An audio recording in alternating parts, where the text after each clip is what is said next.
భిన్నాభిప్రాయాలు ఉంటాయి, ఎవరి మనస్తత్వాలు వాళ్ళకు ఉంటాయి, రకరకాల ఆలోచనలు ఉన్నప్పుడు మన అందరం కూడా ఆలోచించింది ఒకటే, స్వార్థం కోసం కాదు మనం చేసింది ఈ ప్రయాణం, మన రాష్ట్రం కోసం, మన ప్రజల కోసం, మన దేశం కోసం.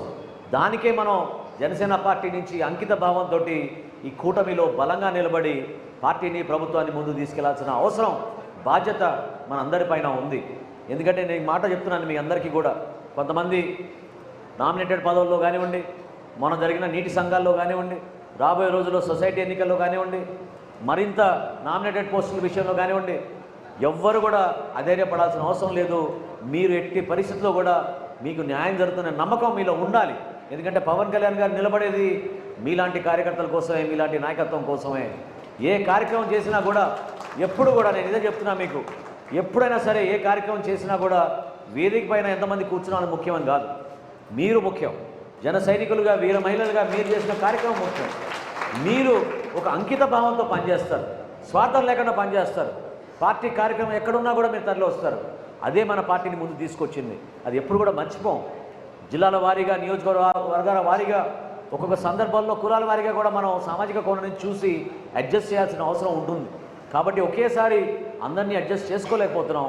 నిదానంగా, విడతల వారీగా అందరికీ అవకాశం ఇచ్చేటట్టు మన పార్టీ అధ్యక్షుడు పవన్ కళ్యాణ్ గారు ఖచ్చితంగా కార్యక్రమం చేస్తారు. ఈ రోజున ఆయన ఎంత ఆదర్శవంతంగా ఉన్నారో మీరు చూడండి. గతంలో గ్రామ సభలు ఎప్పుడైనా నిర్వహించారా? పంచాయతీ నిధులు ఎప్పుడైనా ప్రభుత్వం నిజాయితీగా వాళ్ళ గ్రామ అభివృద్ధి కోసమే వాడిందా చెప్పండి?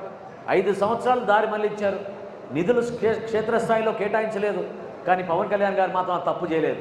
జెండా పండుగ వచ్చినప్పుడు మొట్టమొదటిసారి గతంలో ఇచ్చిన 1500 రూపాయలని 10,000, 15,000 రూపాయలు పెంచి ప్రతి పంచాయతీలో కూడా అద్భుతంగా కార్యక్రమాన్ని చేసుకోమని పార్టీలు ఖచ్చితంగా చేశారు.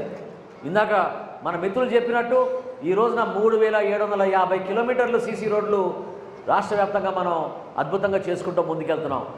ఏలూరు జిల్లాలో ఇందాక నేను సమీక్షించినప్పుడు డిఆర్సీలో 80% పూర్తి అయిపోయినాయి. మిగిలిన 20% ఈ నెలాఖరికల్లా పూర్తి చేస్తామని అధికారులు హామీ ఇచ్చారు. ఆ విధంగా మనం ముందుకెళ్తున్నాం. పార్టీలకు అతీతంగా మనం అభివృద్ధి చేసుకుంటూ వెళ్తున్నాం. సంక్షేమం విషయంలో ఎప్పుడైనా ఊహించారా? ప్రభుత్వం 3,000 రూపాయల పెన్షన్ని 4,000 పెంచింది. 6,000 రూపాయలు, 10,000 రూపాయలు, చివరికి 15,000 రూపాయల పెన్షన్ కూడా ఇచ్చే ఏ రాష్ట్రం కూడా లేదు భారతదేశంలో. ఈ రోజున మన కూటమి ప్రభుత్వం అద్భుతంగా ఇస్తోంది.